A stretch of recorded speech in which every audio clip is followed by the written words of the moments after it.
This is a psychiatric intensive care ward, and it's a female ward. We have ladies that come here when they're very, very unwell. So some people may come in with psychosis, they may be quite delusional potentially, or might have someone who's quite manic and chaotic and find it hard to rest and to sit down. It's not necessarily their choice to be here.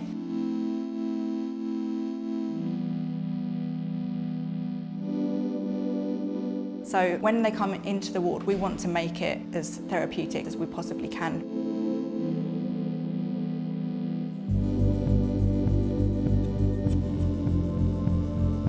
Hospital Rooms is an arts and mental health charity, and we commission artists to make what we call museum quality artwork for locked and secure mental health units.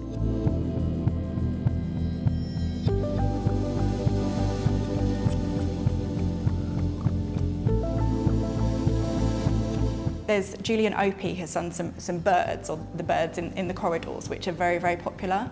So a lot of the ladies have said things like they enjoy being near the birds make them feel happy. So it's really sparked and generated quite a lot of conversation between the patients.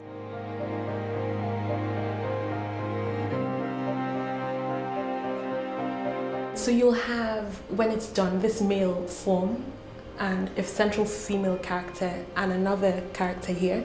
So one person is sort of playing with her hair and another person is massaging her feet. That's where I was in my head when I was doing the design.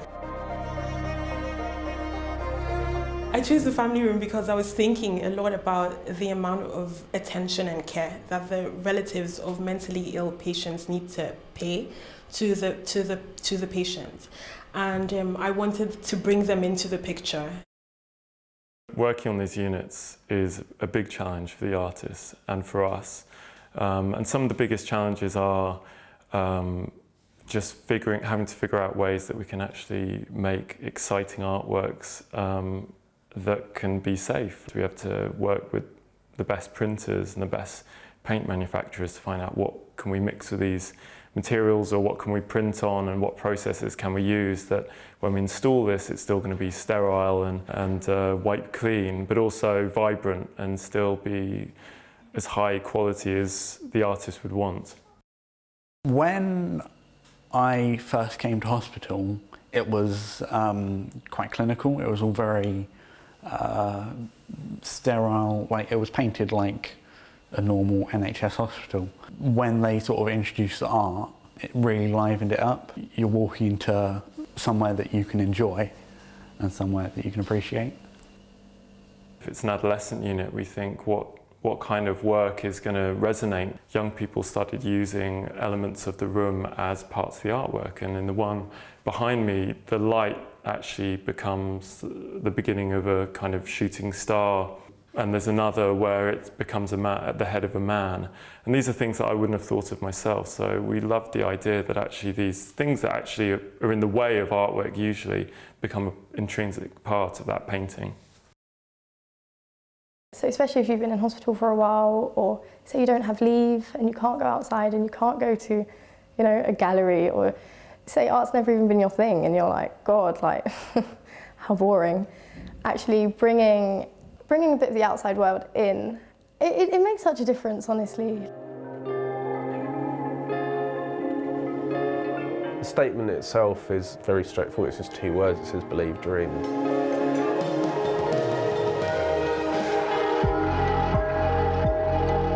I wanted to work in a way which is very straightforward. So when people on the ward come in, you know, come and pick up a paintbrush and get involved, because it is no more complicated than filling in shapes. The fact that you can see pencil marks or drips, or, you know, those things which just make it very, very clear this is made by a person in a space.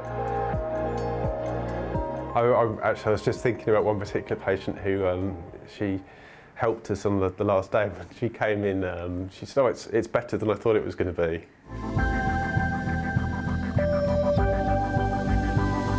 Hospital Rooms deals only in locked spaces because they're the most difficult places to reach.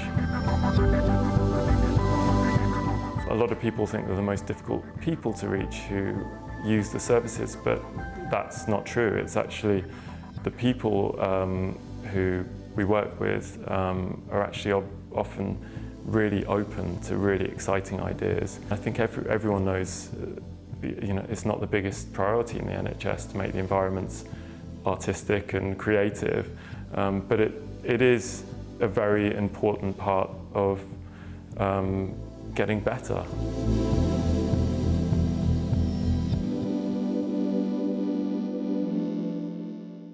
And if you or anyone you know have been affected by the issues covered in tonight's report, you can go to the Channel 4 website and access information. Go to www.channel4.com/support. Follow all the links you find there.